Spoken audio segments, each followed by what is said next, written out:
In my last gaming show, I was talking about ROMs and ISOs, and I mentioned that it's just not the same as playing it the way that we used to. And I kind of want to explain that. I want to get into more detail, because playing the game is one thing, playing it in the context of the times is a completely different thing. And quite honestly, this is a big topic. I'm not even sure exactly where to start. Well, I suppose we can just start by playing the games.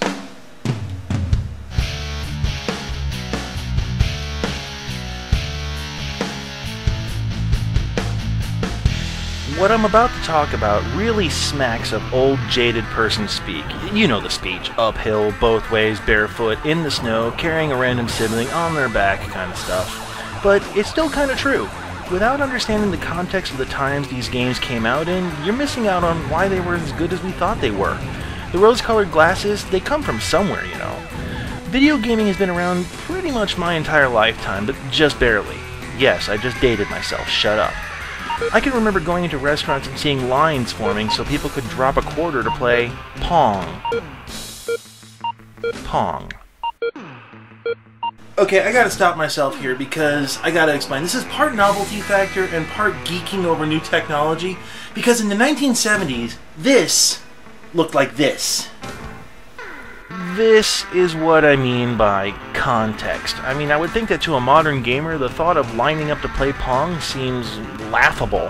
I mean, hell, in 10 seconds you can find a Pong game online that's much nicer than any version that existed in a bar or arcade that has better controls and graphics, and that's what I mean by the title of this episode. You can't go home. I mean, let's do a thought experiment here. Let's say you wanted to retro game something like the old Nintendo Entertainment Systems. The easiest way to do this is probably through emulators and ROMs, as I previously discussed, but like I said, it's not the same. The keyboard controls are way different. The system runs nicer on a PC, and so on and so forth. Second option is similar, and you get the games on a modern console. Now, I've played Super Mario 3 on the Wii. Not exactly good. It was the exact opposite problem.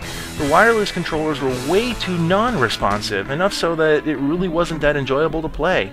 And that leaves only one other option if you wanted a so-called pure experience, but it involves a lot of work. Because for starters, it'll involve finding one of these, a classic entertainment system. This one's mine. It actually still does work. No, it's not for sale. Don't even bother asking. It was actually a lot easier to find one of these things than I thought it would be, because I just did a casual search on eBay. They average between about $35 to $135, depending if it's been refurbished, how many accessories come with it, if it's in good working condition. You really can't appreciate the old games until you try it on the old flat panels. Now, next, of course, you're going to need are the cartridges, and these are actually obscenely easy to get. Almost every town has at least one used game store that has stockpiles of these things. If that's not inherently funny to you, it will be. Now, of course, the next part is hooking up. This was actually easier than I expected. You can still raid your local Radio Shack and get all the components there, but here's where I'm going to get cynical on my rocking chair, you see, because playing a game on a high-definition TV, way different. I remember playing Nintendo on a projection TV the first time and having my mind blown because I could see what was going on. Most TVs were way smaller than the monitor you're probably watching this very show on, and as much as it sounds like hipster snobbery, to get more of the experience, you need to play it on an old CRT TV. You know, hook it into the old rabbit ears, and every once in a while you gotta go back there and jiggle the damn box in the back to make the connection solid enough so you can play. And even here, I'm gonna argue that it's not the same. If you get stuck on a level, you can just go online, look up a strategy guide. Can't find your way through the maze? There's a video on YouTube showing you how to do it. A good example of this, A Boy and His Blob for the Nintendo Entertainment System. It gave you a limited number of resources, but required you memorize what those resources do. These days you can just go online and just get the list, but way back then, you had to experiment, take notes, memorize a lot of details, and it was very, very frustrating. Some would argue that trial and error is the part of the gaming experience, but having the hint only one click away, that changes things. But speaking of that, gaming is really an entertainment experience, and the new entertainment experience for gaming is that these games bring you to an immersive world. They take you to other places. The old school gaming experience was you had to actually go to the game. Gave it a sense of occasion. To really explain this, I have to dig really deep into the obscure. Late 80s, early 90s, this place opened up in downtown Chicago called BattleTech Center. Later it became Virtual Worlds Entertainment.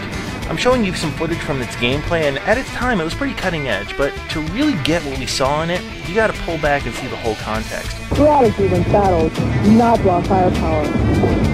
Good luck and good hunting. The game took place in these 8 pods, and they were linked together, which we had never seen before this time. Originally they played teams of 4, but they soon abandoned that to the more individual deathmatch style.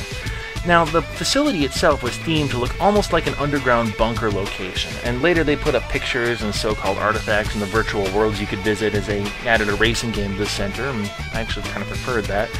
But modern gamers, they don't leave the house to play games that blows this technology out of the water, but I still feel like BattleTech Center was a superior gaming experience. The fact that we had to go to the location and play made it an evening's entertainment. A bunch of us would pile into a car or drive downtown and spend the night playing games, and it really wasn't about the game. It was about hanging out with friends, spending time and actually going someplace. Plus, you're missing out on the whole... the atmosphere of actually going to... Okay, this is turning into a discussion about arcades, and I understand that some people are like, I thought you were talking about the... Yeah, the arcade experience is really the easiest to explain, and it's really part of the history you can't ignore. A lot of the roots of MMO gaming can be found on the 4-player co-op cabinets that you used to find only at the arcades, and yeah, you can have a cabinet in your basement, but it's not the same unless you actually get... You know, actually come to think of it, hold that thought. Road trip. I'm dreaming of a copyright violation.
But without actually putting it into the context, you're missing out on a heck of a lot.